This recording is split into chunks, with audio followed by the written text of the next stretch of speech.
net nėra, nes jie miega tiesiog dienomis ir rytais. Ir mes dabar kaip tik susisiekėme su vienu studentu, su kuriuo ir norime pakalbėti. Aha, na, tikiuosi, kad jis to ir pakels. Vis dėlto žmogus, žinai, Užsiėmęs. dar tik tai 10 valandų. Klausau. Labą dieną. Labas vakaras. Nu, kam vakaras, kam diena, sakykite, ar su studentu kalbamės? Mama, čia tu? Ne, čia ne mama, čia iš radijos skambina. Manęs nėra dabar. Aha, bet jau kadangi mes jūs radom, tai norim paklausti, kaip rugsėjo 1?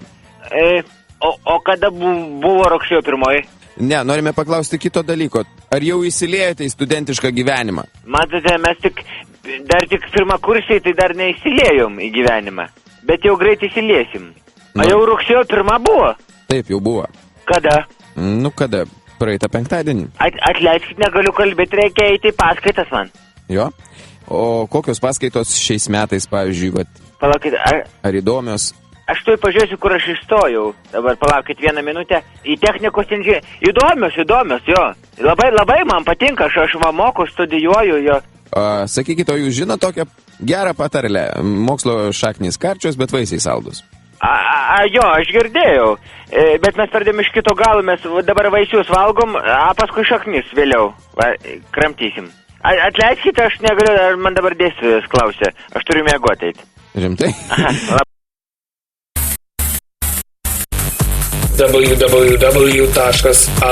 www.adxs.net